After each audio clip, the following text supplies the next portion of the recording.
محدثة بدعة وكل بدعة ضلالة وكل ضلالة في النار. وقد قال الله تعالى في كتابه الكريم: أعوذ بالله من الشيطان الرجيم. بسم الله الرحمن الرحيم. لقد كان لكم في رسول الله أسوة حسنة لمن كان يرجو الله واليوم الآخر وذكر الله كثيرا. وقال الرسول صلى الله عليه وسلم: Innama bu'ithtu liutammima makarimul akhlaq ala yasadaqallahu alazim. Ma'asyiral muslimin, ibu-ibu, mbak jamaah Nasihatul Aisyah cabang Kertap yang dirahmati Allah dan dimuliakan Allah. Mari yang pertama kita bersama-sama memanjatkan syukur kita kepada Allah Subhanahu wa taala. Mudah-mudahan nikmat-nikmat yang Allah anugerahkan kepada kita, dari nikmat yang kecil sampai nikmat yang besar, selalu kita bisa mensyukurinya. Rabbi a'udzibni an ashkura nikmataka allati an'amta alayya wa ala walidayya wa an a'mala salihan tardahu wa aslih li fi dhurriyyati inni tubtu ilaika wa inni minal muslimin.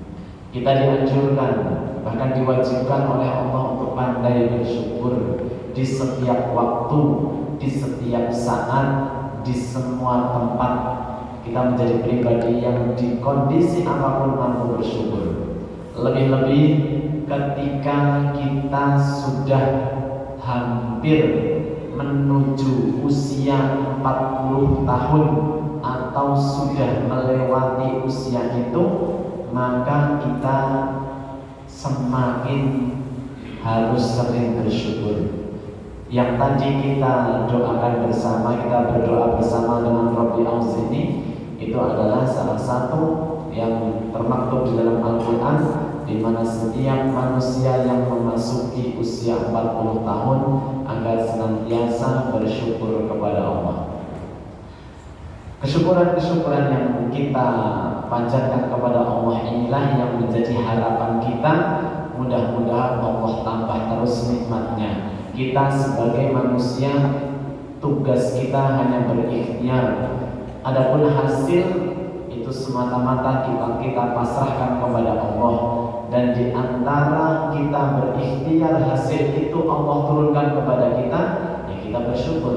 Karena kesyukuran itu rumusnya Allah akan selalu tambahkan nikmatnya kepada ahli syukur, sebagaimana firman-Nya di dalam Quran surat Ibrahim ayat yang ke-7. Wa in ta'adzana rabbukum la in syakartum la azidannakum wa la in kafartum inna 'adzabi lasyadid. Salawat dan salam semoga selalu tercurah limpahkan dan kita sanjungkan bersama kepada baginda kita, teladan kita semuanya, beliau baginda Rasulullah Muhammad sallallahu alaihi wasallam, beserta keluarga keturunannya, para sahabatnya, para tabi'in, tabi'ut tabi'in, dan mudah-mudahan kita semuanya termasuk yang berupaya untuk mencontoh sunnah-sunnah Nabi sehingga kelak kita akan mendapatkan pertolongannya. Amin Allahumma amin. Jemaah Nasihatul Aisyah, sore hari ini di awal bulan Oktober kita mengkaji bersama. Tema yang kita angkat adalah apa ya temanya? Mencintai Rasulullah tidak akan patah hati. Mencintai Rasulullah tidak akan pernah patah hati. Ketika kita berbicara mengenai cinta, dan cinta itu kita tunjukkan kepada sesama makhluk Allah, tentu cinta yang pertama harus Allah Subhanahu wa taala. Tetapi kemudian ketika kita berbicara cinta ini sesama makhluk, Allah itu Khalik, memiliki sifat Khalik, sang pencipta, sedangkan seluruh ciptaannya disebut makhluk. Maka ketika cinta ini kita tujukan kepada makhluk-makhluk Allah, itu akan berpotensi mengecewakan kita. Tidak mungkin cinta itu akan selamanya membahagiakan. Sekalipun cinta itu antara orang tua dengan anak, di mana itu ada hubungan biologis, ada darah daging yang mengalir Orang tua pasti mencintai anaknya, begitu sebaliknya anak pun mencintai orang tua. Cinta sesama makhluk itu pun, sedekat itu pun berpotensi untuk membuat kita kecewa, sakit hati, patah hati, dan lain sebagainya. Apalagi selain hubungan biologis, yang ada hubungan biologis saja berpotensi. Jadi kalau ibu ada orang mencintai anak keturunannya, apakah anak itu berpotensi membuat dia kecewa? Ada potensi tidak? Orang tua kecewa sama anaknya itu ada potensi tidak? Ada. Contohnya ada atau banyak? Banyak. Sebaliknya, ketika ada anak mencintai orang tuanya dengan sepenuh cinta, karena sadar bahwa orang tuanya sudah memperjuangkannya, sudah berkorban segala sesuatu, maka sang anak mencintai orang tua, ayah dan ibunya. Pertanyaannya adalah, apakah orang tua itu berpotensi mengecewakan anaknya? Ada potensi mengecewakan tidak? Ada.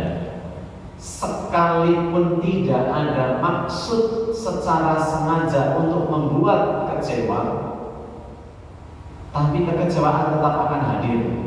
Karena di dalam perkara urusan dunia ini pasti terjadi, dan sudah menjadi sunatullah bahwa setiap niat baik itu tidak akan selalu berjalan mulus. Tidak ada orang tua yang menyekolahkan anaknya niatnya buruk, tidak ada. Pasti semua punya niat baik. Mengantarkan anaknya ngaji di tempat-tempat ngaji, di pondok pesantren, adakah yang punya niatan tidak baik dari orang tua itu? Pasti baik. Tapi yang ditangkap anak, apakah semua anak akan menangkap bahwa itu semua adalah kebaikan? Coba ditanya kepada anak-anak yang ada di pondok pesantren, apakah mereka semua menangkap bahwa diantarkannya mereka ke pondok pesantren itu adalah bentuk dari kasih sayang orang tua dan membuat mereka bahagia? Padahal jelas niatnya bahagia, jelas niatnya itu adalah untuk kasih sayang terhadap anak-anak. Tetapi niat yang baik saja, niat yang tulus, yang ikhlas, kan boten nonton wong tuanya polahke mendidik anak kepeksa kan boten enten. Semua tulus berangkat dari hati, setulus itu, sebersih itu niatnya, itu saja belum tentu ditangkap baik oleh anak. Nggih boten. Apalagi yang niatnya bercampur dengan sesuatu yang tidak murni. Terhadap niat yang semurni itu saja, anak kadang-kadang pancen bapak karo ibu aku wis ora sayang meneh, buktine aku kirim doh kono doh kene, pancen isih luwih seneng karo pitike umpamane. Dan itu realita terjadi seperti itu. Kemudian seorang istri mencintai suami, suami mencintai istrinya, pasangan begitu. Apakah pasangannya masing-masing berpotensi membuat kecewa? Ada potensi tidak? Potensi.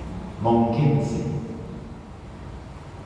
Ada yang mengatakan mungkin berpotensi mengecewakan, ada yang mengatakan sangat berpotensi mengecewakan. Bukan hanya perkara yang besar, perkara yang kecil saja kadang-kadang berpotensi mengecewakan. Misal ibu-ibu buat teh, buat kopi, perkara sepele, tapi itu kebaikan yang bagus luar biasa. Itu bisa berpotensi mengecewakan manakala sudah dibuatkan tidak diminum. Padahal membuatnya insya Allah dengan cinta. Bismillahirrahmanirrahim. Aku buatkan secangkir kopi ini bukan sekedar untuk suami, tetapi ini adalah perintah dari agama memuliakan suami. Bismillahirrahmanirrahim. Setulus itu saja kadang-kadang berpotensi membuat saya ini jalur kopi, saya ini senengani kopi, mong sak seruputan wis ditinggal kumpulan, rong seruputan wis tinggal sare. Jadi di awal ini saya mengajak bahwa ternyata mencintai sesama makhluk semuanya berpotensi menyakiti, semuanya berpotensi mengecewakan. Jadi kalau sudah ada potensi harusnya kita siap-siap dong. Perjalanan Wonosobo Kaliwiro itu berpotensi membuat kita pusing karena kita tahu jalannya berkelok, nggak terlalu mulus. Karena kita sudah punya pandangan bahwa ini ada potensi membuat pusing dan mual. Maka apa? Siapkan mental, siapkan fisik yang prima, sarapan terlebih dahulu, mungkin bawa motornya pelan-pelan, bawa mobilnya pelan-pelan, atau mungkin sampai sedia kain minyak kayu putih sama kreseknya sekalian. Karena memang sudah siap-siap. Sedangkan banyak sekali anak-anak muda, mungkin termasuk saya tempo dulu, itu ketika seorang anak muda masuk usia akan atau sudah atau baru saja masuk ke jenjang pernikahan, banyak yang tidak menyiapkan hatinya untuk mengalami yang kita bahas tadi. Bayangannya kan manis semuanya. Tidak ada bayangan apakah yang akan saya lakukan ini berpotensi tidak enak. Itu penting tidak sih? Seperti halnya tadi mau perjalanan ke Kaliwiro, kita harus siap-siap.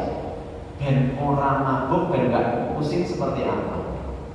Maka itu salah satu pendidikan pranikah. Bagaimana kita harus mempersiapkan mental anak-anak kita, saudara-saudari kita, termasuk diri kita, bahwa semua ketika kita mencintai makhluk itu akan berpotensi. Nah, emang kita satu-satunya makhluk yang kalau kita mencintai dia tidak akan mungkin patah hati adalah ketika kita mencintai Rasulullah Muhammad SAW. Pembukaannya agak panjang sedikit.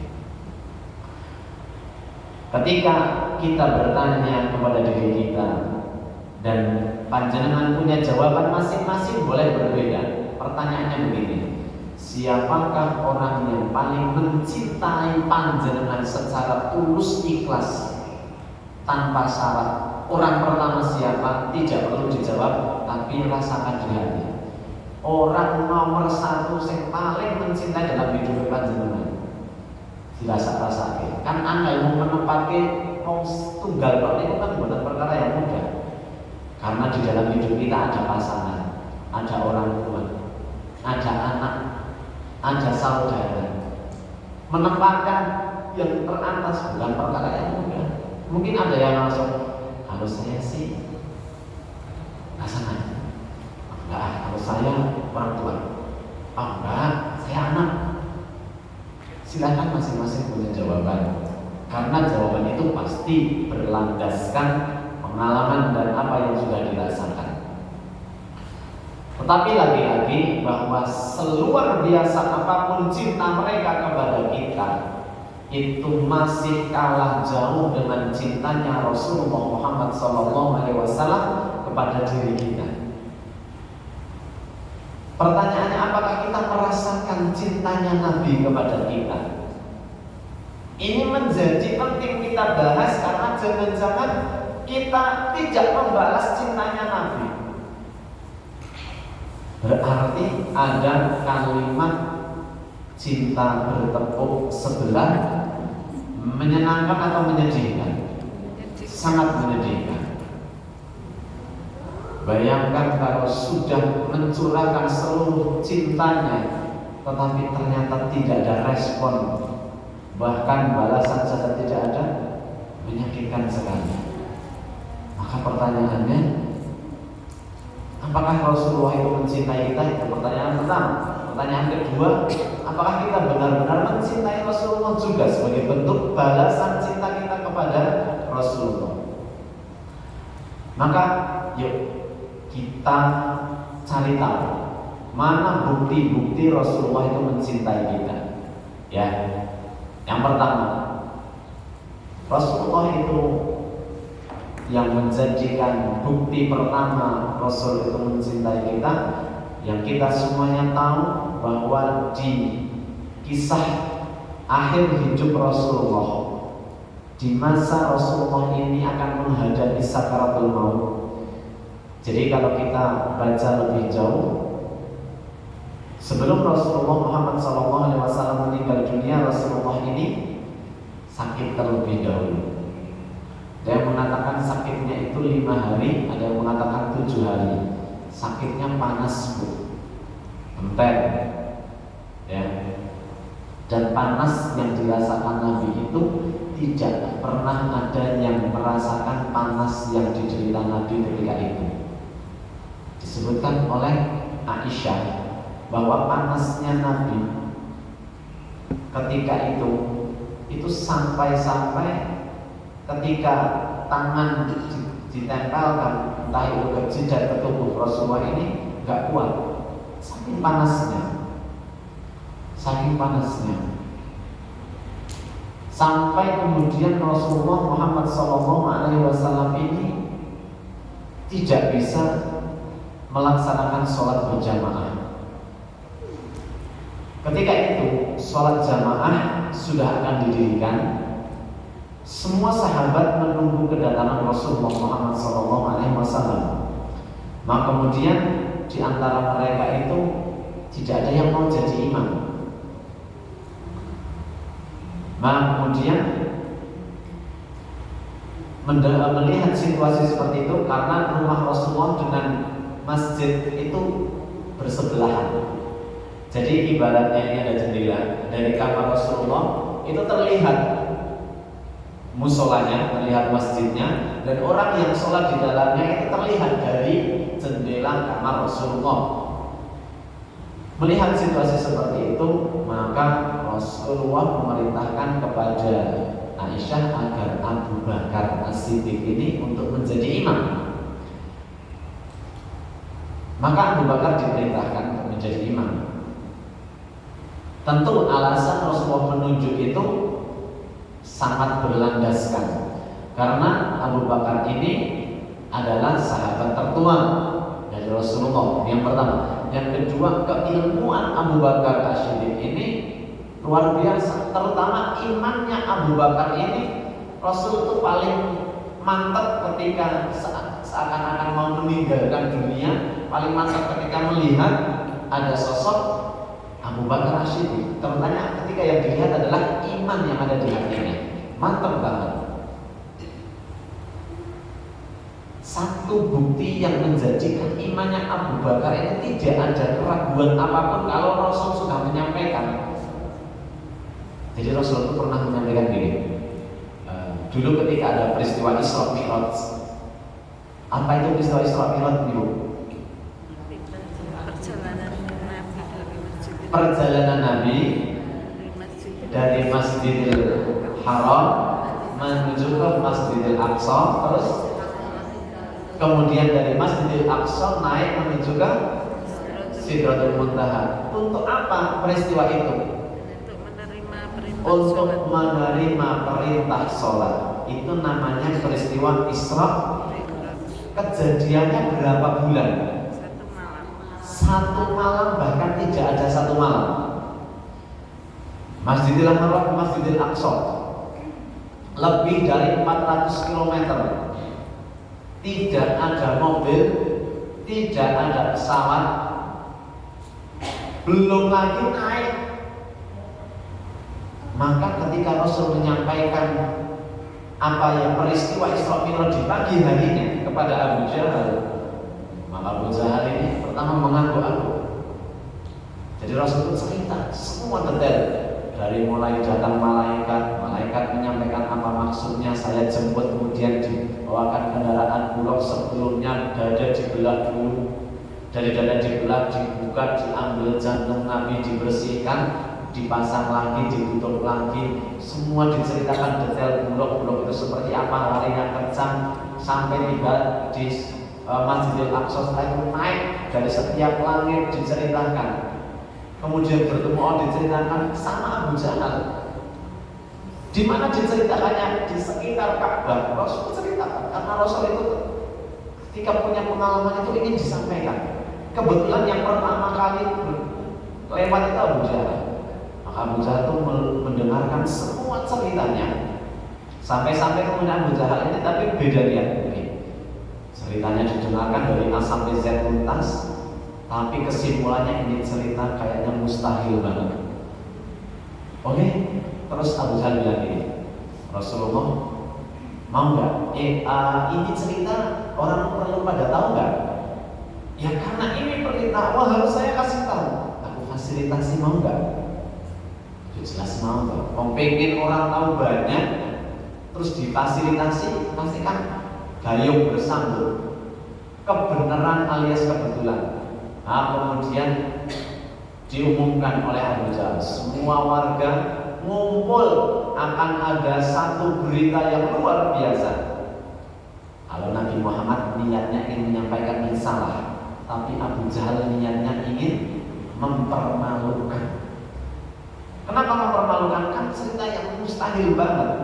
Dada dibelah, jantung diambil, belum ada dokter bedah tuh, dicuci sama air zam-zam sama. Kemudian ada kuda kok ono ini. Umpamanya itu ceritanya. Jadi niatnya Abu Jahal memfasilitasi biar orang-orang itu menertawakan Muhammad. Maka berkumpul semua orang, kemudian Nabi naik disuruh bercerita. Cerita Nabi Muhammad dari A sampai Z seperti yang tadi diceritakan Abu Jahal. Semua sahabat yang tadinya sudah yakin kepada Nabi Muhammad bahwa Nabi Muhammad utusan Allah ragu dengan cerita Nabi Muhammad. Karena itu tidak sesuatu yang mustahil. Perjalanan 1 malam. Padahal perjalanan Mekah sampai ke Palestina bolak-balik itu lebih dari 1 bulan. Kok 1 malam? Sing pun iman, sing pun ikut derek jadi followernya Nabi mulai ragu. Wah, maka kan di belakang-belakang para penghasut, pimpinan yang jadi itu kan nabi jadi percaya baik kalau mosok Abu Jahal di belakang berhasil. Strateginya hebat, jahat banget kan Abu Jahal. Ada satu sahabat yang tidak ada ketika dikisahkan itu. Abu Jahal itu pol yakin ini Islamnya yang dibawa Nabi Muhammad akan runtuh. Karena semua sudah mulai benar-benar memang banyak orang menyebut gila, ya benar gila ini. Ceritanya mustahil semuanya. Jadi Abu Jahal itu pun yang ingin menang dari selangkah lagi. Apa selangkah lagi untuk meruntuhkan Islam? Karena di cerita itu dikisahkan itu belum ada satu sahabat yaitu Abu Bakar As-Siddiq. Karena Abu Jahal tahu orang yang paling kuat mendampingi Nabi itu Abu Bakar. Kalau Abu Bakar sudah digoyangkan seperti halnya mereka yang sudah mulai ragu, selesai. Maka kemudian Abu Jahal mengatakan kepada anak buahnya, oke, kamu sekarang cari di mana Abu Bakar, ceritakan peristiwa pagi ini. Orang-orang semua kamu video, kamu tunjukkan cara hari ini. Ini orang-orang sudah mulai ragu-ragu sama Muhammad, sudah mulai banyak yang ini bener apa orang, kamu video, kamu ceritakan biar Abu Bakar sama halnya ragu. Maka Islam hancur hari ini juga. Wis stop, cepat oke siap. Maka berbondong-bondong. Abu Bakar posisinya sedang di kebunnya, lagi ngalas nek sorotan mriki. Jadi Abu Bakar nggak tahu ada informasi tentang itu, nggak tahu Abu Bakar. Maka pamannya lagi macul pamannya ini, saya membayangkan. Kemudian dari kejauhan nampak rombongan tokoh-tokoh pembesar Quraisy. Kemudian dari kejauhan Abu Bakar datang. Ini udah ngarep banget. Silaturahmi, orang tahu kok ini tokoh-tokoh rombongan kok banyak banget dan itu tokoh-tokoh. Kemudian setelah mereka sampai di depan Abu Bakar, mereka kisahkan dari awal sampai akhir. Tujuannya satu, tadi nama tujuannya untuk melemahkan imannya Abu Bakar. Seperti ada yang sekarang terjadi di sekitar Ka'bah itu. Maka dikisahkan A sampai Z. Harapan mereka begitu Abu Bakar pernah selesai Islamnya Rasulullah yang dibawa Rasulullah runtuh semuanya. Abu Jahal menulis di atas angin bagaimana menang telak. Kemudian mereka ceritakan dari A sampai Z. Terus mereka kesimpulannya, apakah kamu masih percaya kepada Muhammad wahai Abu Bakar? Abu Bakar belum pernah diceritain Nabi Muhammad, baru tahu ya dari kisahnya tokoh Quraisy tadi. Nabi Muhammad juga belum WA, belum apa, pokoknya belum ada tahu apa-apa. Tapi kemudian melihat itu, apakah jenengan masih percaya sama Nabi Muhammad? Kemudian yang dijawab Abu Bakar luar biasa. Abu Bakar mengatakan begini, kalau itu cerita yang kamu ceritakan tadi berasal dari lisannya Rasulullah, maka 100% aku percaya. Dadanya dibelah loh mas, jantungnya dikeluarkan loh, dicuci, dimasukkan lagi, dilarang oleh Polres ini, terus naik kudanya ada sayapnya, percaya. Terus dari itu semalam pulang pergi, terus naik ke langit, percaya jangan. Dikatakan sekali lagi, kalau sumber berita itu berasal dari lisannya Rasulullah Muhammad SAW, aku percaya. Mereka membujuk lagi, kalau pakai kuda paling cepat seminggu saja belum nyampe, kok jenengan percaya? Akhirnya Abu Bakar pakai perumpamaan seperti ini. Wahai tokoh-tokoh Quraisy, terima kasih kedatangannya. Maka saya ingin sampaikan, kalau tujuan Anda datang kemari hanya untuk melemahkan imanku dan kepercayaanku kepada Rasulullah, aku akan katakan, seandainya di depan saya ada tembok itu warnanya putih, jelas semua orang yang normal mengatakan tembok itu putih, dan saya melihat saya bisa memegang. Kemudian datang Nabi Muhammad mengatakan, wahai Abu Bakar, bahwa tembok itu warnanya hitam, maka saya akan dustakan mataku, saya lebih percaya Nabi Muhammad. Maka mereka yang tadinya sudah pol yakin itu langsung macam sing jenenge Abu Bakar yang angel. Abu Bakar begitu tahu siasat mereka, langsung pacule digledakake berjalan menuju ke sana. Abu Bakar tahu strategi mereka. Orang-orang yang sedang di tengah keraguan, Abu Bakar datang dari kejauhan, Assalamualaikum. Semua melihat Abu Bakar. Rasulullah melihat Abu Bakar dari kejauhan langsung, noh sohib kuit sianatan. Nabi Muhammad langsung, ini yang Allah kirimkan kepada saya, ini. Jadi Rasulullah optimis. Maka Abu Bakar datang, semua orang membuka jalan. Kayak presiden mau lewat dulu. Kemudian Abu Bakar naik, dan Abu Bakar menyampaikan seperti yang tadi disampaikan. Ketahuilah semuanya bahwa yang disampaikan oleh Rasulullah dari A sampai Z tentang peristiwa tadi malam dan lain sebagainya, maka saya orang pertama yang membenarkan peristiwa itu. Maka sing mau memulai ragu-ragu dengan kalimat yang diucapkan oleh Abu Bakar bahwa kalau ada tembok warna putih Rasul mengatakan itu hitam, saya lebih percaya Rasulullah karena Rasul menyampaikan itu pasti berasal dari Allah dan itu pasti kebenaran.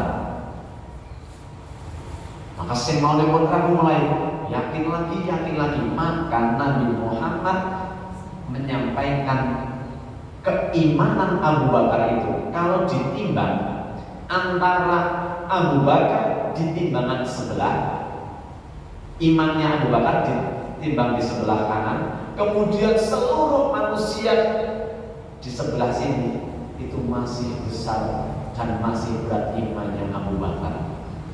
Maka ketika Rasulullah tadi sakit, kembali ke cerita awal, Rasul itu langsung kasih kode yang ganti Imam Abu Bakar.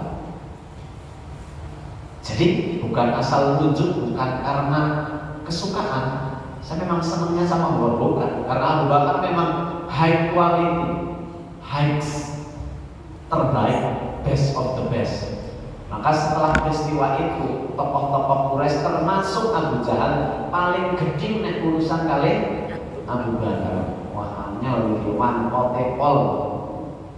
Dan itu kalau harus berbicara tentang akidah. Nah, maka kemudian Rasulullah itu Abu Bakar awalnya nggak mau untuk mengimami. Kenapa? Karena Abu Bakar ini terbiasa menjadi makmumnya Nabi Muhammad. Kok saya mau maju? Seakan-akan ada sinyal kenapa Rasulullah tidak mau mengimami. Jangan-jangan Rasulullah sudah mau berpamitan. Maka Abu Bakar ini responsif banget hatinya, gak kuat. Sehingga sholat terberat yang dilakukan Abu Bakar itu ya salah satunya itu. Singkat cerita, ketika kemudian mereka semuanya usai salam, mereka berkunjung mendoakan Rasulullah yang sedang sakit. Hari ke-1, ke-2, ke-3, ke-4, ke-5, ke-6, ke-7. Di hari yang ke-7 Rasulullah duduk di pangkuan, kalau tidak salah Rasulullah duduk di pangkuan putrinya yaitu Fatimah Az-Zahra. Usia Rasulullah sudah 63 tahun, itu hari di mana Rasulullah menjelang hari akhirnya. Maka kemudian di situ ada sahabat Ali juga yang menemani. Mereka sedang menunggu Nabi yang tengah dalam proses syakaratul maut. Belum syakaratul maut, mau syakaratul maut.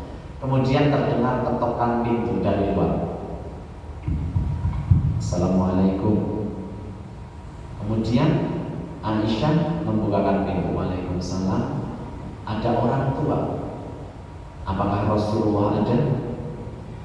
Iya ada, tapi mohon maaf, Rasulullah sedang sakit. Untuk sementara waktu belum bisa dikunjungi dulu nggih. Nek wonten perlu napa-napa nginjak nek pun radi sehat. Rasulullah mendengar jawaban Aisyah, kemudian mengatakan, Aisyah, persilahkan tamu itu masuk. Sahabat-sahabat Nabi dan keluarganya nek Rasul pun ngendika tidak banyak tanya, langsung eksekusi walaupun hatinya bertanya-tanya. Tapi nggak ada kalimat kamu nanya, itu nggak ada. Tapi tetap bertanya-tanya, kok tetap dilakoni. Rasul sesakit itu ada tamu, tetap suruh masuk.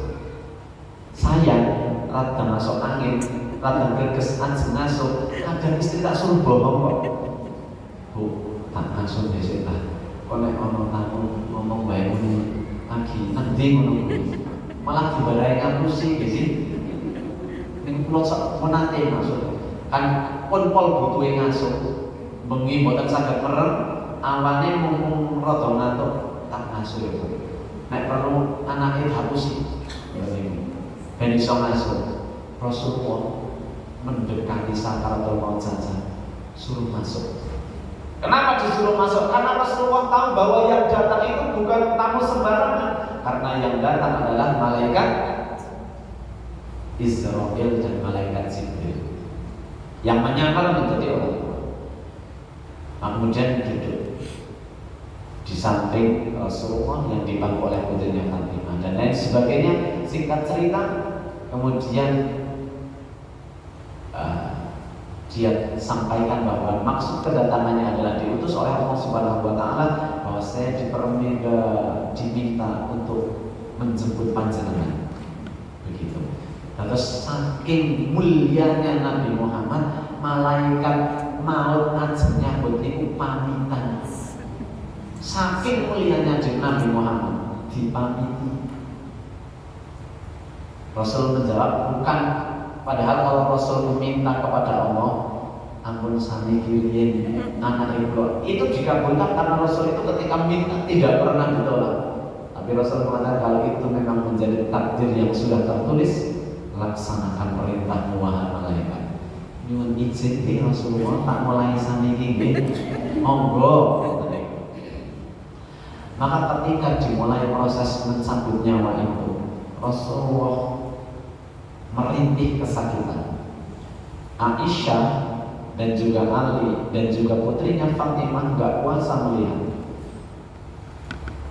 Padahal proses dan cara yang dilakukan malaikat itu adalah cara yang paling halus. Rasul merintih kesakitan, kemudian mengatakan stop malaikat. Ini apa? Kok sakit banget? Mohon maaf Rasulullah. Ini namanya sakaratul maut. Rasanya memang seperti ini. Ini cara mode paling halus yang Allah perintahkan kepadamu. Sakit banget wahai malaikat. Kemudian diteruskan, kemudian dipanggil Ali, wahai Ali, kemari di tengah-tengah sakaratul maut. Ali mendekat, dekat. Maka kemudian telinga Ali didekatkan ke mulut Rasulullah, didengarkan, jaga sholat.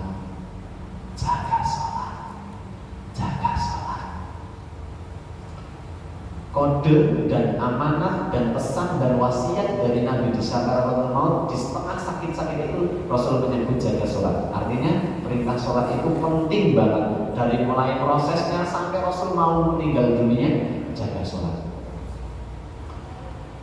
Dilanjutkan lagi, malaikat ini sakit banget, saya kayak nggak tahan ini.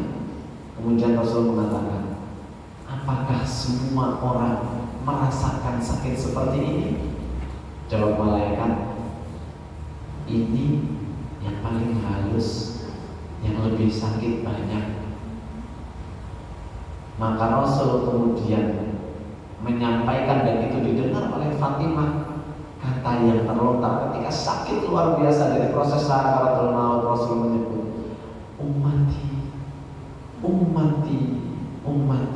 Kalau saya saja yang sedekat ini sama Allah, sakitnya sebegitu luar biasa, bagaimana nasib umatku? Bagaimana umatku? Bukan disebut anaknya, bukan istrinya, bukan sahabatnya, tapi yang disebut adalah umatku. Lalu Rasul meminta, wahai malaikat, kalau sakitnya sakaratul maut ini sesakit ini, bahkan dikatakan, ada yang mengatakan bahwa proses sakaratul maut sakitnya itu bagaikan 300 sabetan pedang dikumpulkan menjadi satu. Kemudian Rasul mengatakan, wahai malaikat, kalau begini caranya rasa sakitnya sakaratul maut, saya minta permintaan terakhir. Apa itu ya Rasulullah?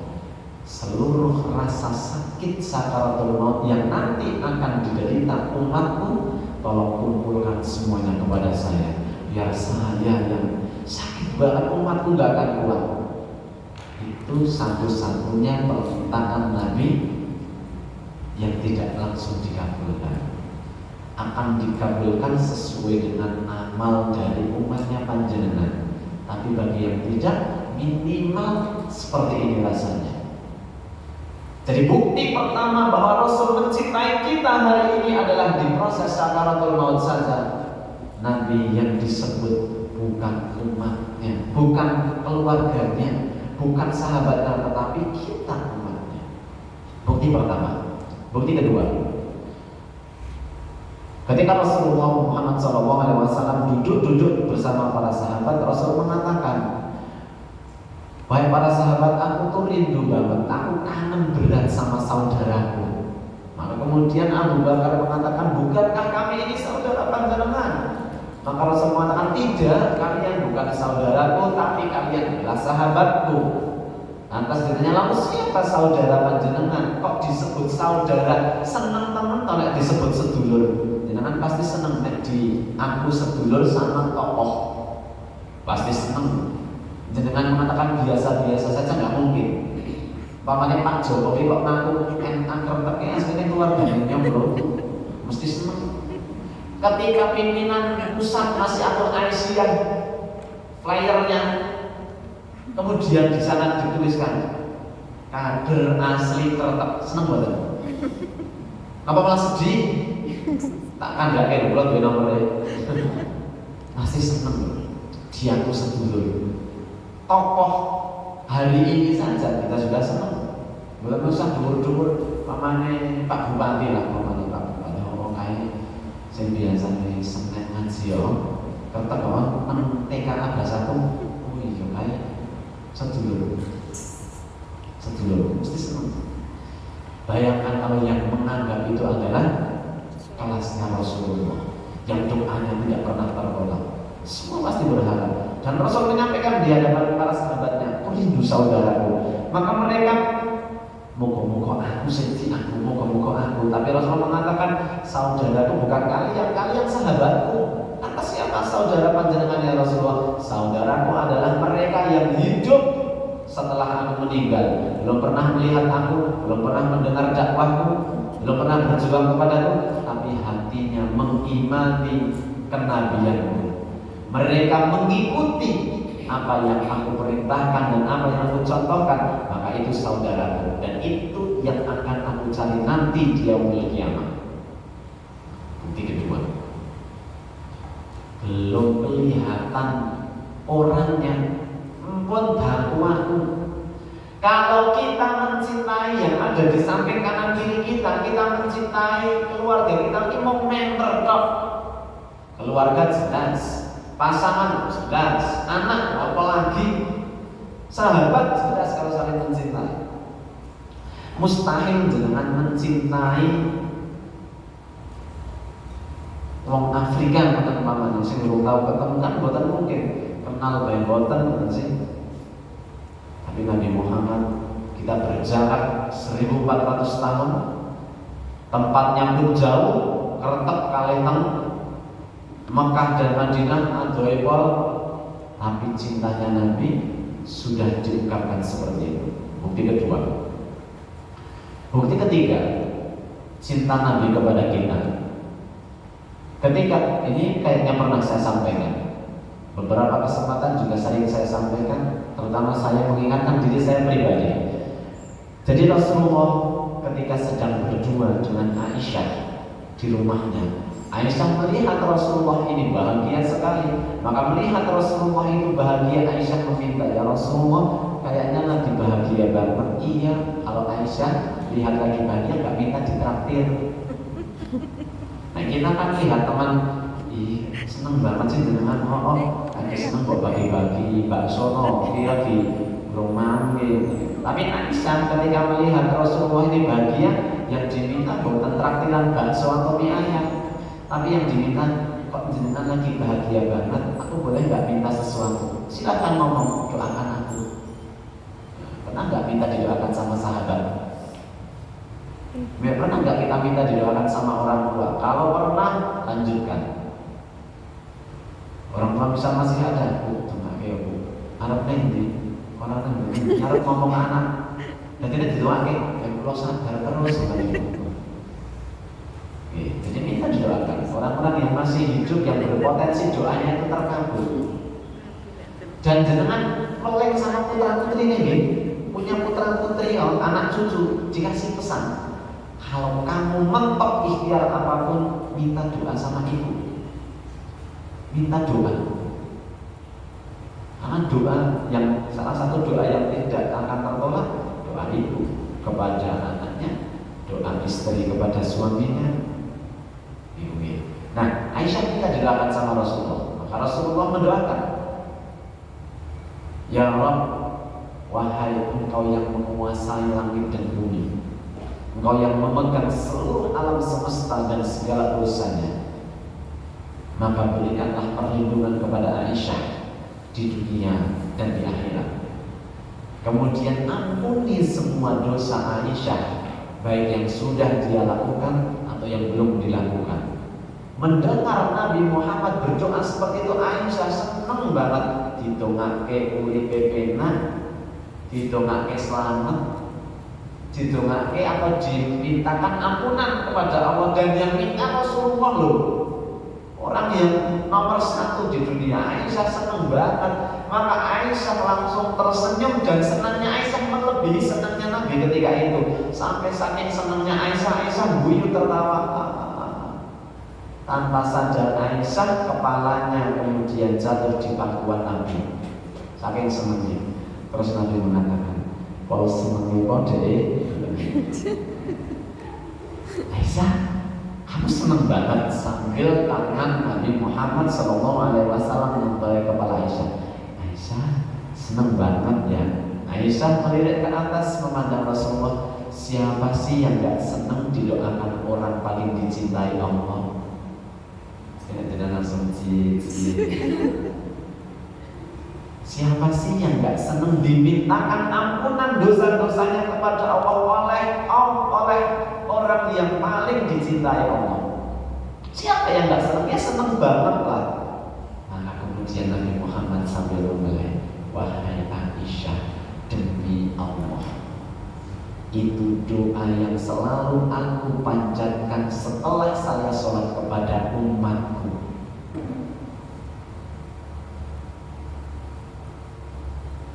Aisyah didoakan sekali itu.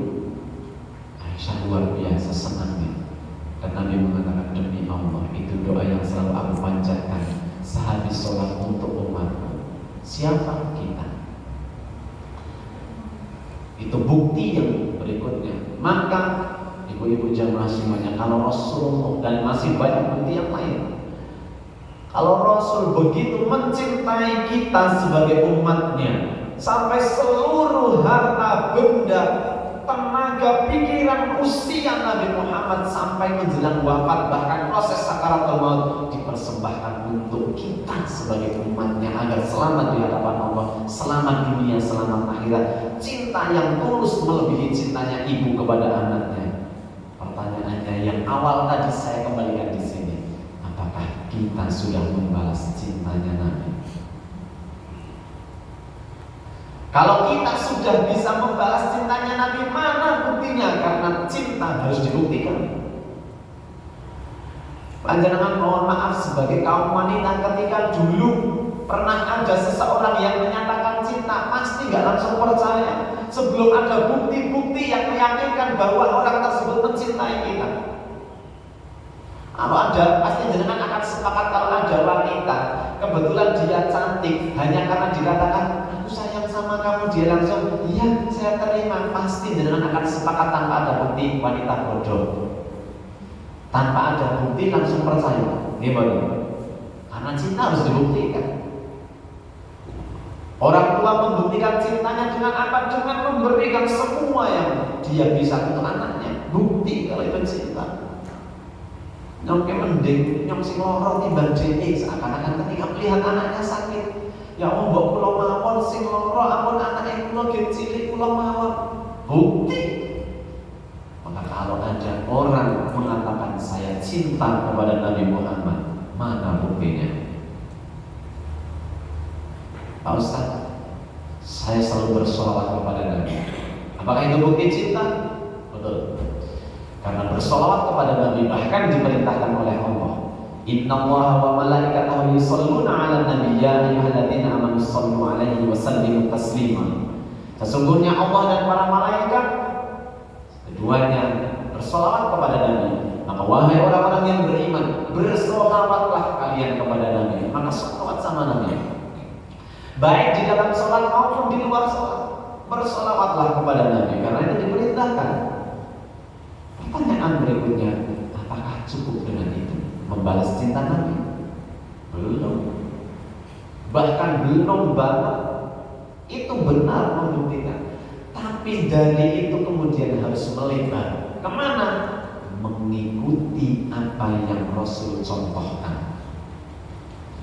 Rasul mencontohkan caranya sholat, maka Rasul menyampaikan kepada sahabat, "Shallu kama ra'aitumuni usolli." Wahai para sahabatku, sholatlah kalian semuanya seperti halnya aku sholat. Maksudnya kan nyontoh. Dari apa mencontohnya? Semuanya. Dari gerakannya, dari doanya, dan dari hal-hal yang berkaitan dengan sholat. Maka shallu kama ra'aitumuni usolli. Sholatlah kalian sebagaimana kalian melihat aku sholat. Maka kalau mau membalas cintanya Nabi, yang berikutnya adalah sholatlah seperti halnya sholatnya Nabi. Belanja. Kenapa takbiratul ihramnya harus begini? Kenapa sejak awal itu tidak pernah ada inovasi? Jadul banget, kan biar takbiran ini terus deh. Dunia sudah semakin modern. Kenapa takbirnya tidak Allahu Akbar? Jadi Muhammadiyah kamu dengan tegas bahwa perkara-perkara yang urusannya adalah yang itu dari Allah dan Rasulnya itu tidak boleh diinovasi. Yang kaitannya dengan ibadah mahdhah itu tidak boleh diinovasi. Sholat nggih kados niku kenging nopo kok sedekah dan lain sebagainya. Memang itu ada. Jadi ada perintah Allah yang tidak perlu ada inovasi bahkan sampai kapanpun. Sedangkan di luar itu silahkan berinovasi. Oke. Jadi misalkan Rasul menyampaikan berilah makan orang yang lapar, yang dulu pernah dibahas kalau tidak salah. Itu bisa berinovasi ketika orang sudah tidak ada yang lapar, maka merambah yang lain. Tapi perkara khusus yang ibadah mantap tidak boleh.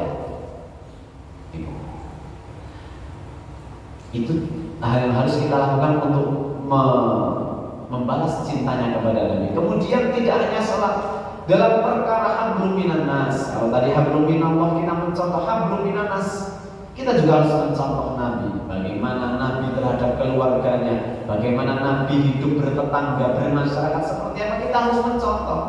Jangan yang dicontoh sholatnya saja. Haji, bagaimana cara haji diawali dari mana? Ihramnya gimana nanti sampai selesai.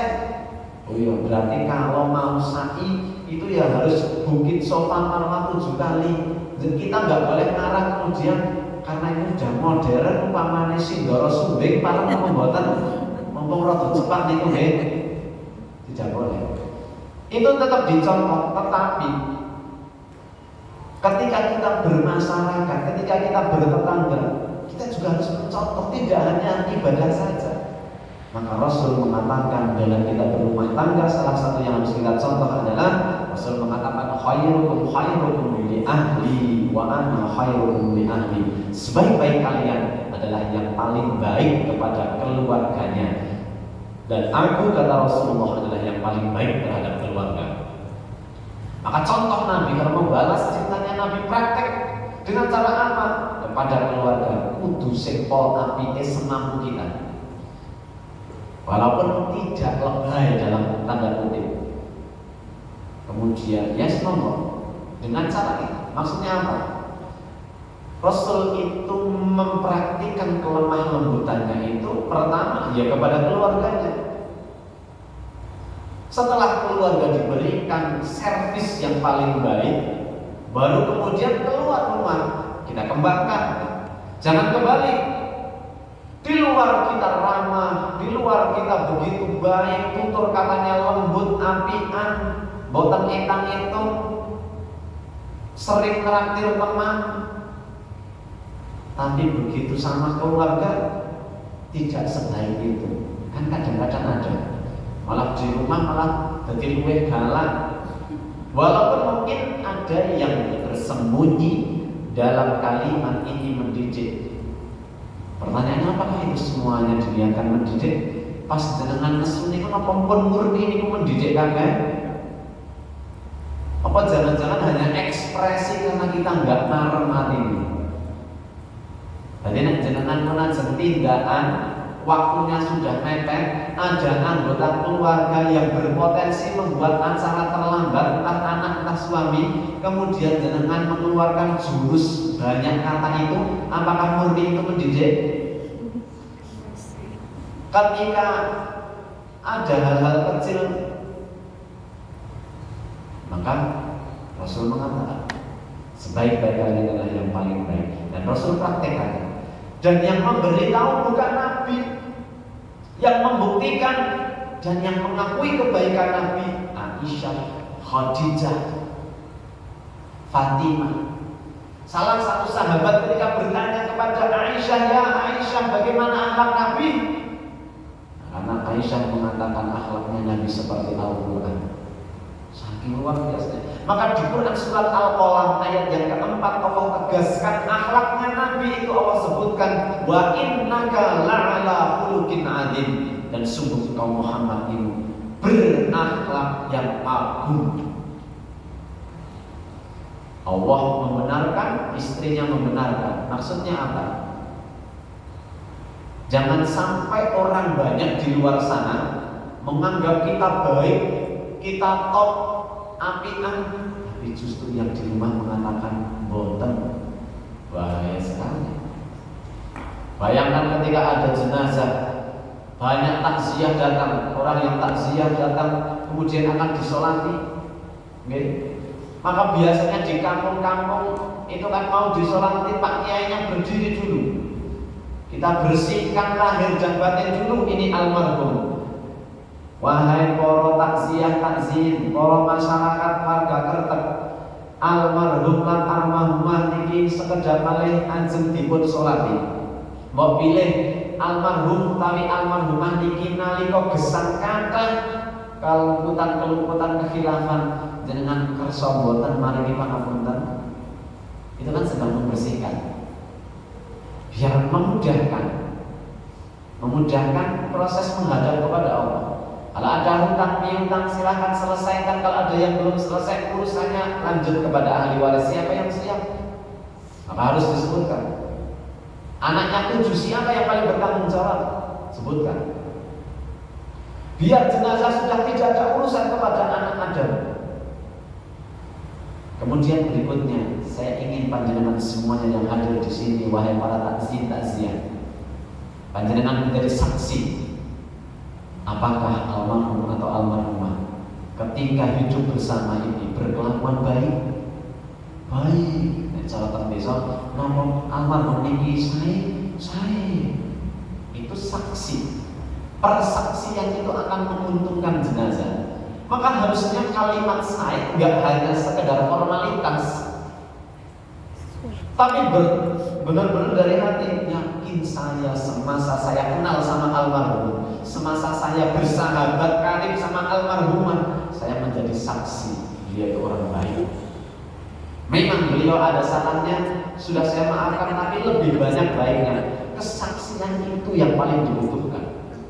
Dan yang ingin saya sampaikan adalah sebelum disampaikan kepada khalayak oleh Pak Kiai ini, kita berharap pasangan kita, anak-anak kita, orang tua dan saudara yang paling dekat dengan kita, sebelum diajak mereka sudah dengan ikhlas hatinya mengatakan, ya Allah, kami menjadi saksi atas kebaikan mereka. Istri mengatakan, itu suamimu yang hari ini adalah hari meninggalnya. Saya sebagai istri menjadi saksi bahwa itu adalah berkelakuan baik. Bayangkan dulu, kalau semua mengatakan baik, tapi kemudian istri mengatakan baik sih, baik sih. Intonasi itu ada terusannya enggak? Tapi anaknya juga mengatakan baik sih. Tapi kenapa bisa terjadi? Karena mungkin dalam hidupnya kita tidak mempraktekkan apa yang dicontohkan Nabi. Kita belum mempraktekkan bahwa Nabi itu sebaik-baik akhlaknya kepada keluarganya. Maka Nabi itu nggak pernah menyakiti perasaan Aisyah. Yang salah Aisyah, Nabi itu buatannya nenek. Bahkan Nabi tidak menganggap bahwa itu kesalahan. Itu angel dicontoh wong lanang pun di mana.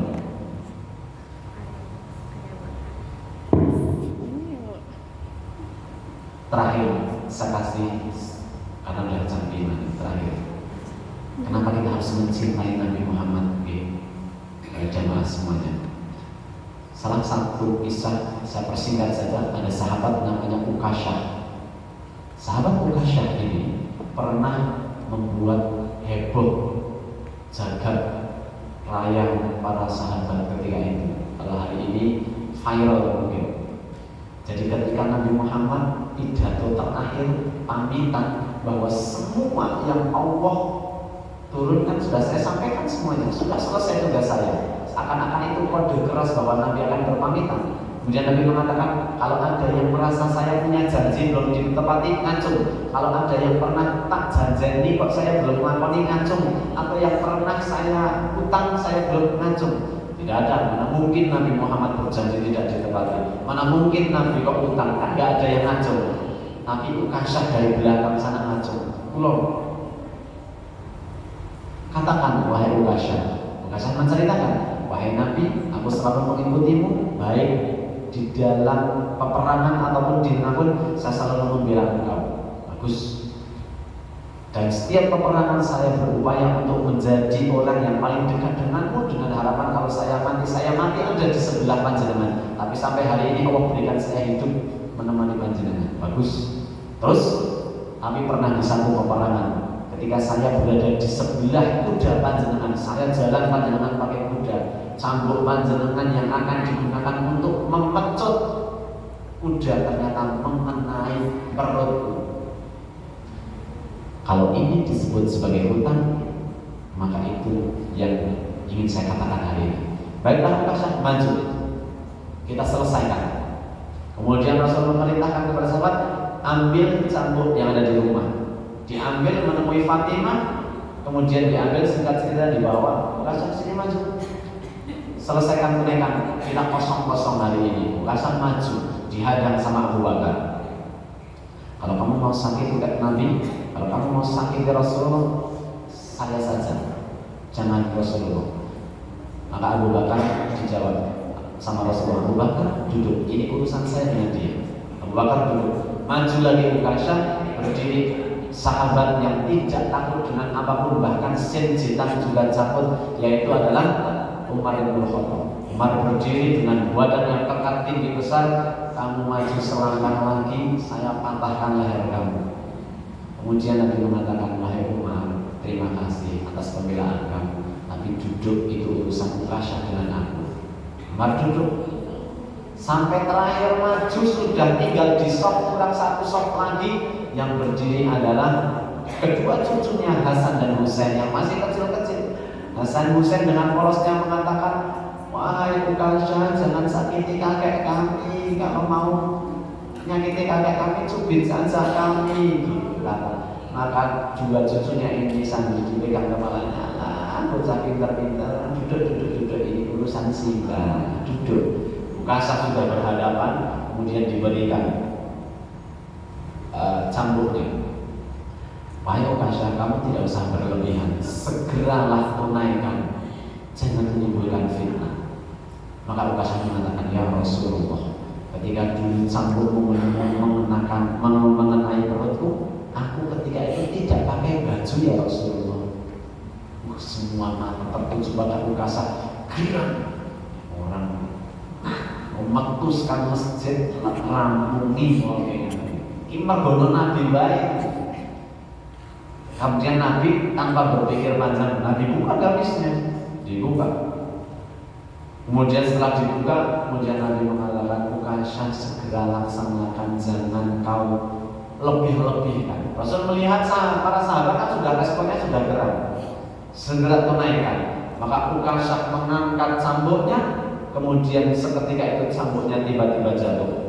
Kemudian Ukasha maju satu langkah, kemudian memeluk tubuh Rasulullah.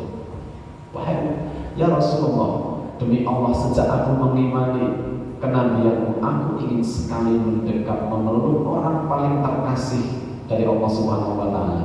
Mohon maaf, aku terpaksa berbohong hanya demi aku. Sebelum engkau meninggalkan kami, aku ingin memelukmu, wahai Rasulullah. Maka kemudian Rasulullah merangkul Ukasha. Rasul berdiri dan mengatakan, wahai para sahabat, ketahuilah, jika kalian mau melihat salah satu penghuni surga, lihatlah Ukasha. Artinya kecintaan kepada Nabi bisa menghadirkan balasan cintanya Nabi. Dan kalau Nabi sudah cinta, maka selamat hidup kita. Kalau Nabi sudah ikhlas dengan apa yang kita lakukan, maka kita akan selamat, tidak hanya di dunia, tapi nanti di persidangan. Maka tema yang saya katakan, yang saya angkat pada sore hari ini adalah salah satu cinta yang tidak mungkin mengecewakan, cinta yang tidak mungkin patah hati adalah ketika mencintai Rasulullah Muhammad SAW. Nasrul bin Allah wa fathun qarib. Banyak salam, mohon maaf. Mudah-mudahan kita selalu diberikan petunjuk, kekuatan untuk selalu meneladani Nabi Muhammad SAW. Nasrul bin Allah wa fathun qarib. Al-birru wa nittaqwa. Assalamualaikum warahmatullahi wabarakatuh. Jazakallah Ustaz Yahya Sukron untuk tausiahnya. Semoga memberikan pencerahan kepada kita semuanya, dan semoga kita semakin mencintai Rasulullah SAW dengan dijalankan perintah Allah Subhanahu wa taala dan menjalankan sunnah-sunnah. Acara selanjutnya yaitu mungkin ada pertanyaan dari rekan-rekan, monggo dipersilahkan.